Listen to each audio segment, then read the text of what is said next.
Welcome to Ridge Life. I'm Tim, and today on Ramblings, it happened.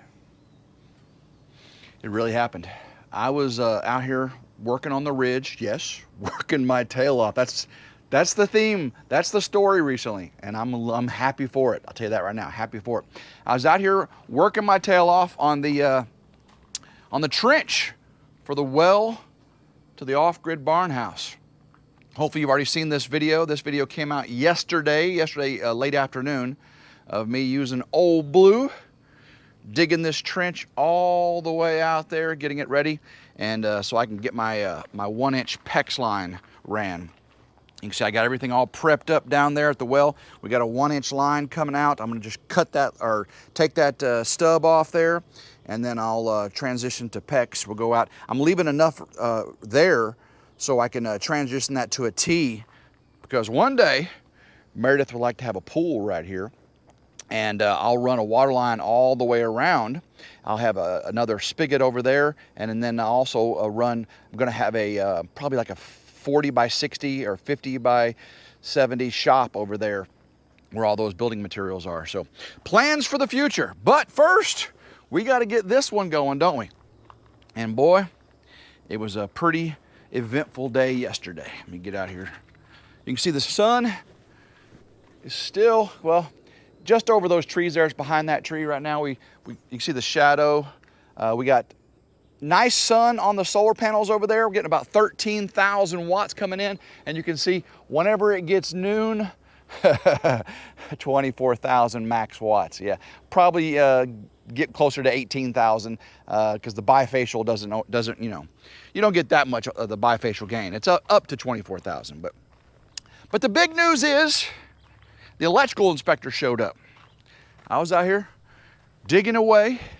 He called first, said, "Hey, I'm in the area. I'll be coming by." I said, "Yes." And he said, "Yeah, I got one more stop, and then I'll be out there." So I just, continued working on. He pulls up, and he said, "What we got here?" I said, "I got that solar I showed you last time." Well, the first thing is he wanted to apologize. He said, "Oh yeah, that's right. I sent that younger fellow out here for your rough-in inspection. And actually, I didn't know I was sending him to your place. If I'd have known I was sending him to your place, I would have came myself." He said, "Solar's a little bit different than just doing a residential house rough-in inspection," which the younger fellow had done a ton of. And because that's why the younger fellow had to call the main inspector there.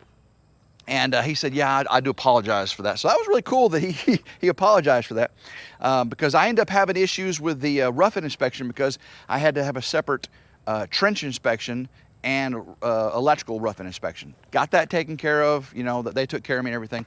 So anyway, he shows up, and he said, "What we got here?" I said, "I got this solar. It's all done, powered up." I told him, man, that first time I powered it up, I was shaking with excitement. He said, "Oh yeah, I could tell." He said he's done, commercial solar fields and stuff, not too many residential major solars where it's 100% off grid like I am. A lot of people will get a small system and they'll do a grid tie system where it ties into a grid application. Mine being 100% off grid, he said, was pretty unique for our area.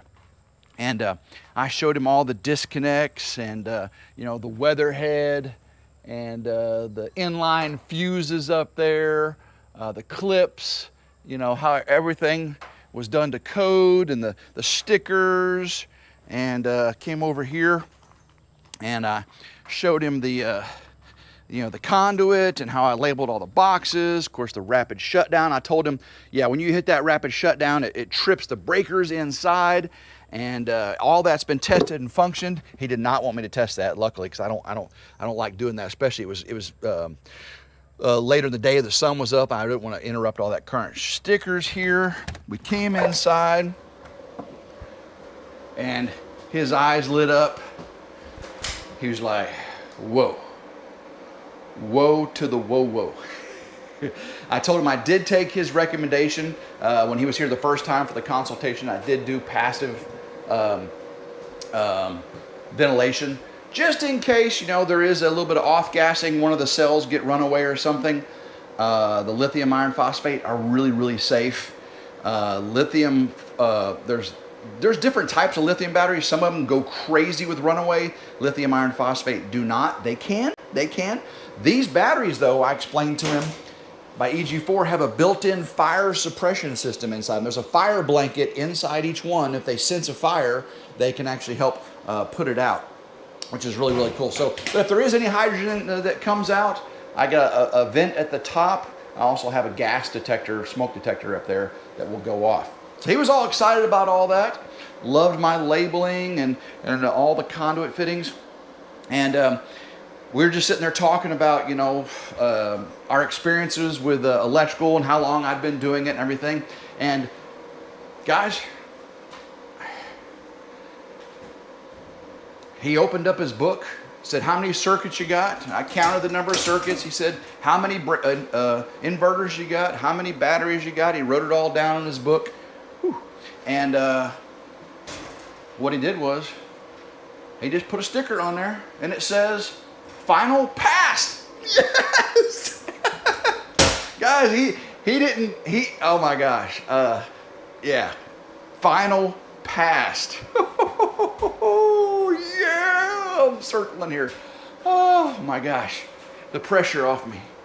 The pressure off that the final passed. I mean, very, very, very, very smooth. I'm so happy. So, one thing I did say, I was going to put some stickers on here for the PV, because a lot of people are asking what these blue things are. These are surge protectors.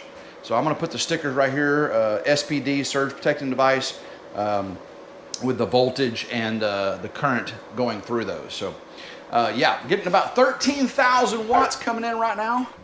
You can see a nice blue sky day.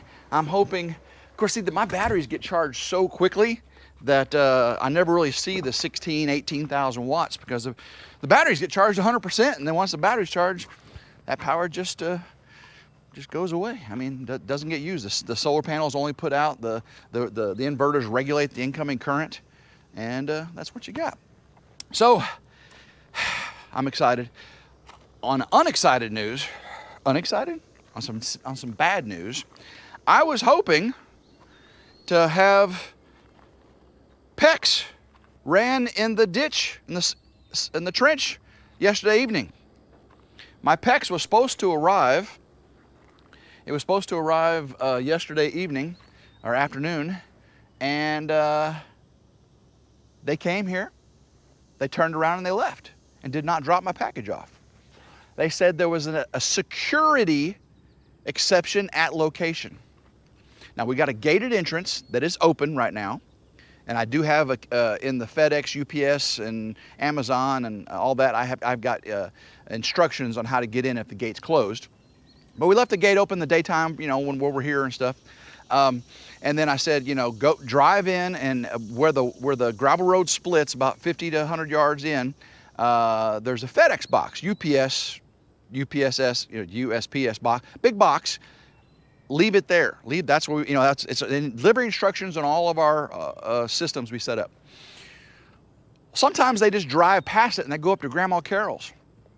Well, I believe what happened with this security exception is they drove up to Grandma Carol's and they saw Willow. Actually, my mom changed Willa's name to Willow, since Willa, she was getting too messed up when Willa comes to visit my stepdaughter. So it's Willow now. Willow is the Great Pyrenees. And then we have Tater, the golden retriever. And I believe the security exception was this FedEx driver drove up and saw the Great Pyrenees and the golden retriever and went nope to the nope, turned around and left. Even though there was a box at the Y on the road that has a FedEx symbol on it, and the dogs can't get to. The dogs are around the corner, you know, eighth of a mile down the road. You can't even see the dogs. Dogs can't see you. I don't know what happened. So needless to say, I did not get my PEX delivered and did not get my PEX installed. So, but let me show you something real quick. You definitely want to see this. And then I'm going to show you something else. Let me show you this, guys. Let's go inside the tool shed here. Check this out. You know, I showed you these the other day. This is my PEX A expander tool, and this is the palm nailer. Let me show you this, guys. This is some crazy, crazy stuff. And I actually already played with it once. So this is the palm nailer. Here's what it does. See, I put that nail right there and put this on here. Oh, sorry, that was loud, I know. Isn't that cool? That is one of the coolest things ever. Battery power, and I got some big batteries for doing all the floor joists, because these little batteries won't last long, I'm sure. But check this out. This is my Pro PEX or PEX A expansion tool. It rotates and opens. Do that about 7 to 10 times on a 1-inch. Slide it in, and you are in like Flynn. I am excited, but I can't use it because I don't have any PEX. Let me show you what I am going to do today instead, unless the PEX shows up before I get started. I did want to get this video out to you this morning. Yep. Let's go out here so I can show you. Got all this. I still need to backfill that some more. I got the conduit cut back and everything. Let's come over here. So the second project I got to do on the foundation before I put the subfloor on is I need, so right here's my septic tank.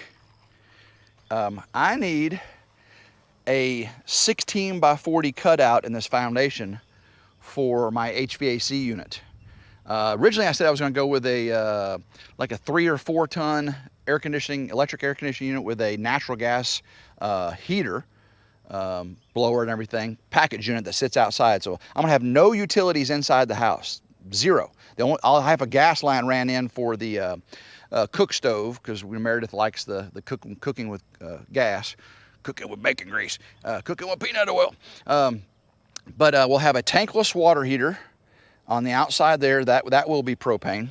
We'll have propane ran inside to the cook stove. But out here we'll have a package unit. But with my solar, with what I'm seeing with solar now, I think I'm going to go with like a 3 or 4 ton air conditioning unit heat pump combination. Because if it can run the 3 or 4 ton AC in the summer, it can run the heat pump. Because remember, the structurally insulated panel walls are super eco-efficient. So it won't take much heating and cooling to keep the house cool. So probably go with a 3 ton AC heat pump. But I've got to do a 16 by 40 cutout. And so this is a bedroom over there, office or bedroom over there, bathrooms on the other side. We've got a closet, there's a utility room, and the kitchen. And then the center is a big great room, living room, dining room.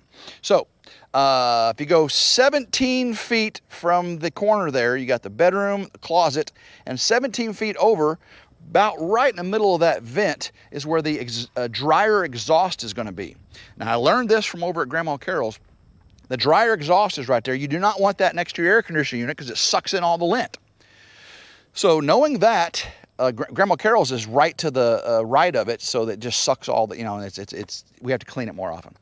So lesson learned, I'm going to put the package unit just to the left of it, because this side doesn't have it's more the electrical and connections and everything. And then the kitchen's right there and the pantry. So at nighttime when the guest or the kids are sleeping or whatever, they won't have to hear that AC unit right outside the window. It'll be outside the pantry laundry room window. So that's a good idea. So I've got to cut that out. Yes, I know I forgot. I should have done it ahead of time, but I'm glad I didn't now, because thinking about where everything's going to go really has helped. I got to get a concrete saw that can cut both through metal and concrete, and I got to cut 40 inches wide, 16 is 2 blocks high, and then I'll have to dig and build a pad, concrete pad 4 inches below it. But that'll all be, the concrete pad and everything be later. I just got to get the cutout now so I can get the termite shield on, the sill plate, and blah, blah, blah, all that stuff. So, whoo, yeah, we got lots of work to do on the ridge, and it's so fun because it's always something different every day. We're digging trenches, we're running PEX pipe, we're using a concrete saw, we're going to be putting termite shield on, we're going to be putting the pressure treated sill plate. Then we got to get the outer band, double outer band. Then we got to get the girders, the floor joist, and then the decking. Oh my gosh, yes, yes.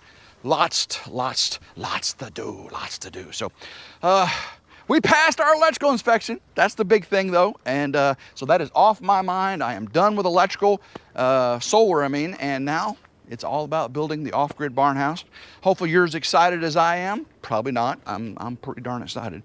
And if you do like today's video, give it a big old thumbs up.